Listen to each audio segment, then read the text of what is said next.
aller pour voyager et prendre des vacances. Du coup aujourd'hui, comme une sorte de petit hommage rendu par le Toposcope, on va parler des 5 pires catastrophes naturelles, alors n'oubliez pas le pouce bleu et l'abonnement à la chaîne pour la FAQ aux 500 000 abonnés, c'est parti. Numéro 1.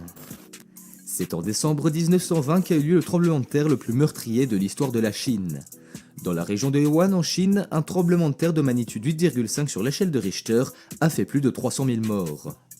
Ce tremblement de terre, absolument gigantesque il faut le dire, a dévasté toute la région et s'est fait ressentir partout en Chine, peu importe l'endroit où l'on habitait.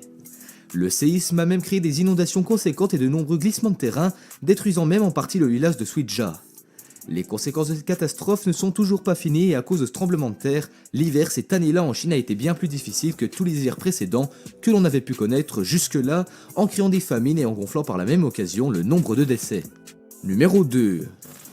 Le 12 janvier 2010, si vous n'êtes pas trop jeune, je suis sûr que vous en souvenez, Haïti a vécu le pire tremblement de terre de toute son histoire en ayant également plus de 300 000 morts. Ce dernier a touché l'île où se trouve Haïti mais aussi la République dominicaine. La région, dans les mers, est connue comme étant extrêmement pauvre et sous-développée.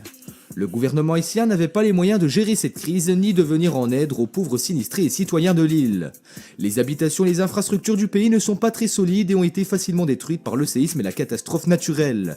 S'il n'y avait pas eu un grand élan de générosité avec l'aide humanitaire mondiale, je pense qu'aujourd'hui une grande majorité de la population haïtienne n'aurait pas d'endroit où vivre à l'heure actuelle. Numéro 3. C'est le 26 décembre 2004 qu'a eu lieu une des catastrophes naturelles les plus lourdes de conséquences de l'histoire. Un violent séisme sous-marin a eu lieu au large des côtes indonésiennes. Numéro 4. C'est le 27 juillet 1976 qu'a eu lieu au nord de la Chine un séisme encore une fois très meurtrier. Celui-ci a pour le coup fait quand même 650 000 morts et a complètement ravagé la région et ses alentours.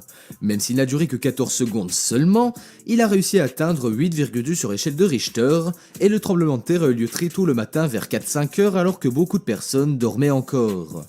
Cela a eu pour effet de piéger les victimes qui ont pour la plupart été prises sous les débris et les décombres de leur maison. La région de Shenzhen où a eu lieu le séisme n'était pourtant pas connue pour ses tremblements de terre réguliers et donc les bâtiments qui y étaient construits n'étaient pas aussi résistants que prévu pour de telles catastrophes naturelles. La Chine, le pays, a donc ensuite refusé toute aide étrangère pour reconstruire la région.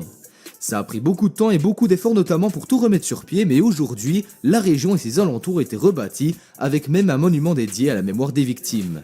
Numéro 5. On se retrouve en 1931 et devinez où, encore une fois c'est en Chine. Je rigole mais je rigole un peu jaune car décidément ils n'ont vraiment pas de chance car c'est là-bas qu'a eu lieu selon plusieurs experts la pire catastrophe de tous les temps qu'elle soit économique, écologique, humanitaire et tout ce que vous pouvez compter comme critères. Les deux plus grands fleuves du pays, donc les fleuves Yangtze et Huai, ont reçu une très grande quantité d'eau en très peu de temps après des averses diluviennes qui ne cessaient jamais. Cela a fait en sorte que ces deux fleuves ainsi que tous les cours qui étaient reliés ont débordé et ont causé un nombre incalculable d'inondations. Cette catastrophe a affecté plus de 28 millions de personnes et en a tué plus d'1 million d'autres. Les nombreux canaux construits à l'époque proches des fleuves ont eux aussi débordé et tué des centaines de milliers de personnes, on ne les calculait plus à force et beaucoup de gens ont donc été pris par surprise et on estime qu'une grande partie des victimes sont mortes pendant leur sommeil lorsqu'elles dormaient dans leur maison. Ces inondations ont aussi eu d'autres conséquences qui ne sont pas négligeables car elles ont ravagé les plantations et les récoltes et ont amené du coup une très grande famine dans tout le pays qui à elle seule a tué plusieurs millions de personnes supplémentaires.